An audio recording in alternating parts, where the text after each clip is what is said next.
मार दो उन दुश्मनों को जो हमारी मर्यादा को लगने की जुर्रत करते हैं। तुम्हें भारत माँ की कसम, हिंदुस्तान की कसम।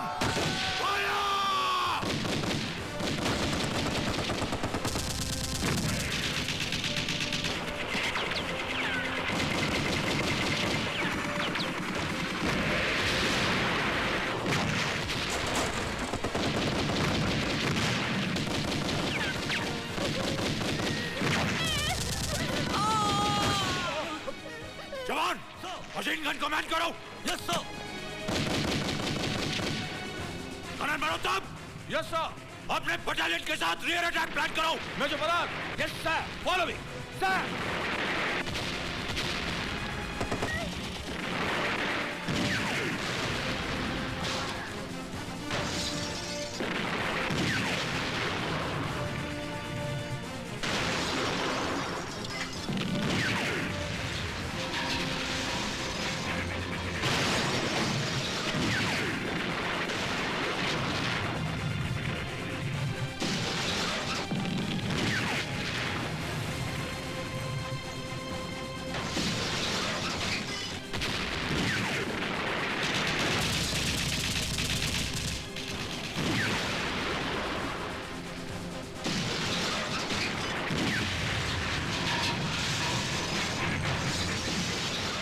जनाब, हिंदुस्तानियों ने तो हमारे टैंकों के तोते उड़ा दिए हैं। चुप है।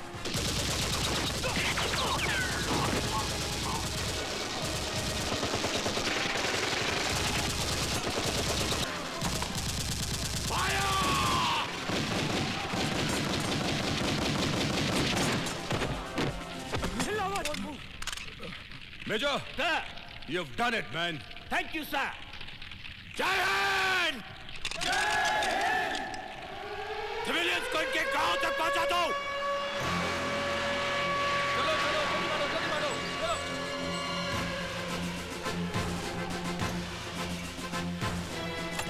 चलो जल्दी मारो। Come on, hurry up. और कोई है क्या? नहीं, हे भगवान, नहीं। और उस लड़ाई में मैंने अपना सब कुछ गवा दिया। अपना पति, अपनी बहन और एक बेटा। सच्चाई ये नहीं है। ये सच्चाई नहीं है भाभी जी। ये आप क्या कह रहे हैं भाई साहब? साफ साफ कहिए ना बाबा, क्या कहना चाह रहे हैं आप?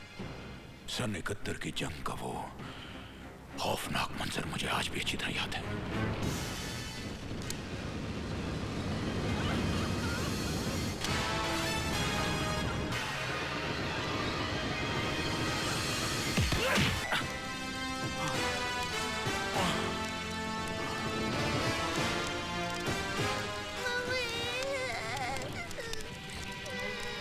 मेरा बेटा। ए, कौन हो तुम? यहाँ क्या कर रहे हो? हिंदुस्तानी हो साहब। पक्का हिंदुस्तानी हो, यकीन करो। चलो। इसकी माँ को भी जालिमों ने मार डाला साहब। और फिर वो कमीना राजू को अपने साथ ले गया। मौत का सदमा तो इंसान बर्दाश्त कर लेता है, लेकिन जब कोई अपना खो जाता है तो उसे पाने की तड़प को बर्दाश्त नहीं कर पाता। ये दुख मैं भाभी जी को नहीं देना चाहता था। प्रभु रखा, न जाने उस कमीने ने राजू को।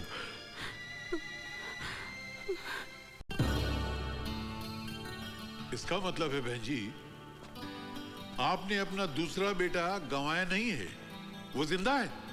क्या? हाँ? अजय का जुड़वा भाई जिंदा है।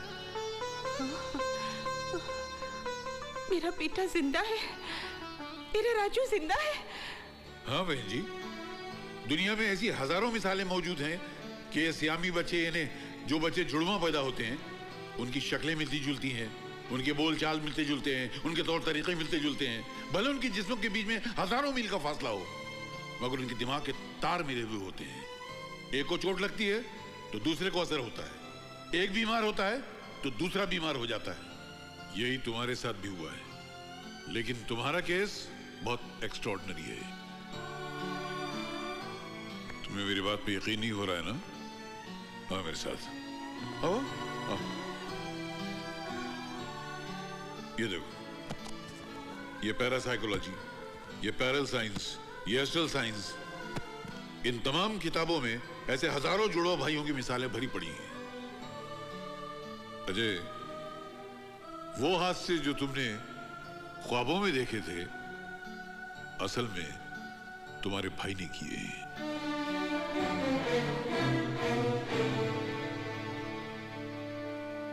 आपसे एक रिक्वेस्ट है डॉक्टर साहब, मेरे भाई की असलियत का पता मेरी मां को न लगने पाए। हाँ, ये एक आदमी है। इसका एक बच्चा बचा था। नाम है जब्बर सिंह।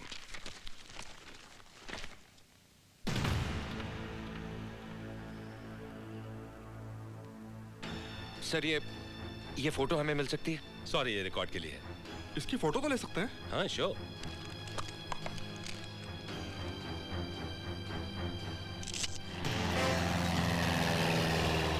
एक मिनट बाकी है और तुम अब तक प्लेन में हो।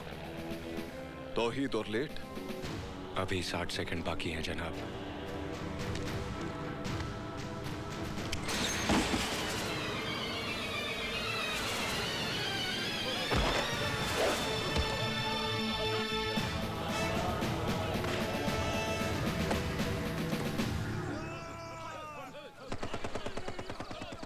कभी कभी तुम्हें देखकर यह गुमान होता है कि तौहीद कोई इंसानी जिस्म नहीं, किसी मशीन का नाम है जिसमें खुशी, गम, दर्द और रहम नाम का कोई भी पुर्जा नहीं।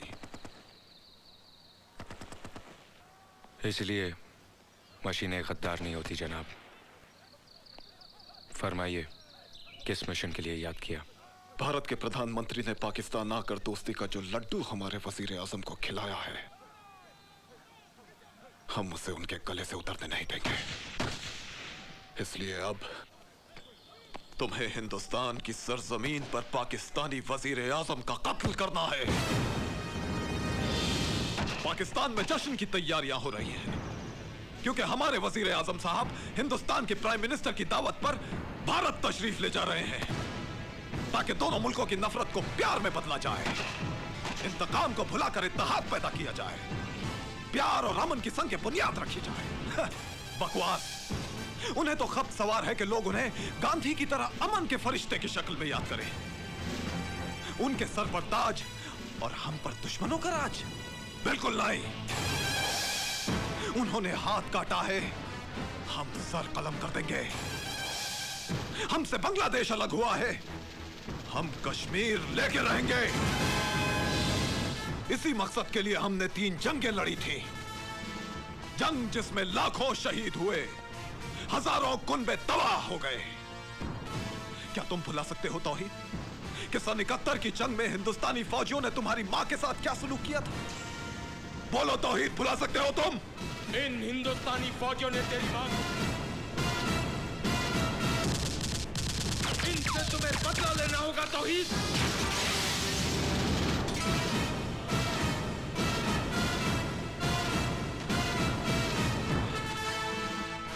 ये जख्म तो भर जाएगा, लेकिन जो जख्म तुम्हारी रूह पर लगा है वो उस वक्त तक नहीं भरेगा जब तक बदला न ले लिया जाए। बदला तौहीद, बदला, बदला। प्लान क्या है जनाब? हिंदुस्तान में हमारे एजेंट वहां के कुछ ईमान फरोश लीडरान से मिले हुए हैं। उन्होंने इस मुद्दे को लेकर दंगे फसाद और तोड़फोड़ शुरू कर दी है, लेकिन असल कारनामा तुम्हें अंजाम देना है। 1 अक्टूबर को हमारे वजीर आजम हिंदुस्तान में मेहमान होंगे। आओ मेरे साथ। देखो तौहीद, 1 अक्टूबर को सिंगापुर से ड्राई फ्रूट्स का एक शिपमेंट हिंदुस्तान के एक शहर मुंबई पहुंचेगा, जहां दोनों मुल्कों के वजीर आजम मिलने वाले हैं। उस शिपमेंट के एक कंटेनर में एंटी एयरक्राफ्ट गन होगी। उस कंटेनर का नंबर होगा OPN 1613M। I repeat, OPN 1613M। अब तुम्हें किसी भी तरह इस डॉकयार्ड में दाखिल होकर यह गन हासिल करनी होगी, और जैसे ही पाकिस्तानी वजीर आजम का प्लेन डॉकयार्ड्स के ऊपर से गुजरेगा, उसी वक्त तुम्हें अपना निशाना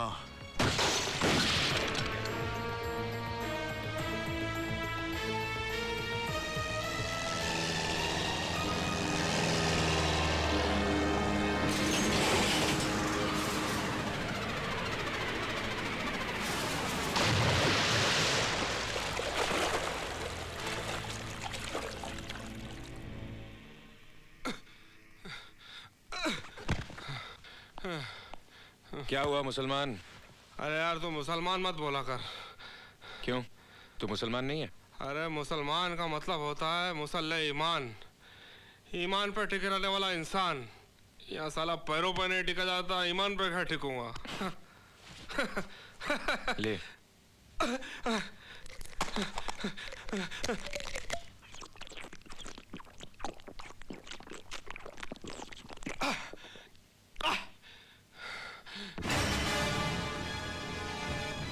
हिंदू भाई ये तस्वीर देख रहा है? इसकी शक्ल बिल्कुल जब्बार से मिलती है। जब्बार? हाँ, यहाँ के 5 स्टार होटल का मालिक जब्बार सेठ। जनाब आला, आप तमाम हजरात इस मुल्क के चंद उन लोगों में से हैं जिनकी हथेली पे गुंडे पनपते हैं और उंगलियों पे सरकार नाचती है खुशबू लगा के। एक गली का कुत्ता भी जब दूसरी गली में कुसता है तो लड़ाई लाजमी है, और या तो दुश्मन मुल्क का वजीर आजम आ रहा है खुशबू लगा के। रोकना है, हर कीमत पर रोकना है। रुपया जितना तुम मांगो, हथियार जितने तुम चाहो, बस ऐसी आग लगाओ कि आसमान झुलस उठे। वो तबाही मचाओ कि हर गली शमशान और हर चौराहा कब्रिस्तान हो जाए। साले अपने आप को बहुत 30 मार का समझता है? साले तेरे को मालूम नहीं अपन की पार्टी ने मुंबई बंद रखेला है? साहब धंधा करने नहीं निकला था साहब, एक बुढ़िया का सर दंगे में फट गया था, उसको अस्पताल छोड़ दिए तो साहब। हाँ, समाज सेवा का बहुत शौक है। लीडर है तू, नेता है यहाँ का।